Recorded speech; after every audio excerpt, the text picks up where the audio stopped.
One of the stories that I highlight in the book is a man that by, if we're using the standards of like bigger and means better and means success all the time, there's a story of a guy named Philip that he is chosen in Acts chapter 6 to really be an administrator of a food program. And so we can assume that he has kind of those skills. He's a little bit more administrative minded than something else. But he does go on to speak in an area where there's like miracles that are happening. People are getting healed and it's miraculous. And then God says to Philip, I want you to go out into the desert. Now, for years, the way that I read it was this: go to Gaza, go on this road to Gaza.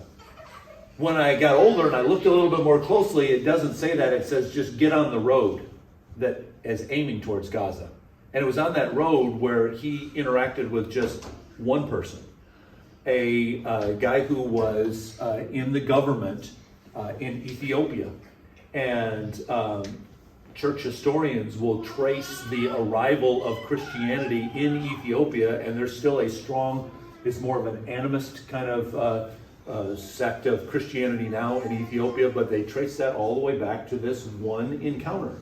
And I think that sometimes when God chooses us, he chooses us to be on a road. And he says, Philip, you're the perfect guy to talk with this guy as he comes along and you're going along and your lives intersect. And they just have this brief encounter. And from that moment on, virtually, we know absolutely nothing else from the pages of the Bible about that Ethiopian government official. We get one little glimpse of Philip later on, living in a town. He has 4 daughters. That's really all we know about him. But in a lot of people's eyes, that wasn't successful. He went from a huge church out in the desert to talk to one person, and then he disappears. But he was obedient. He says, this is what God chose me to do. And sometimes God, I think, takes people out of obscurity and catapults them all the way to the top. I think sometimes nobody really knows their names except for God, and he's keeping track. Sometimes God keeps somebody in a prominent position for the rest of their life, and sometimes they're just there for a little bit of time, and then he says, I need you somewhere else.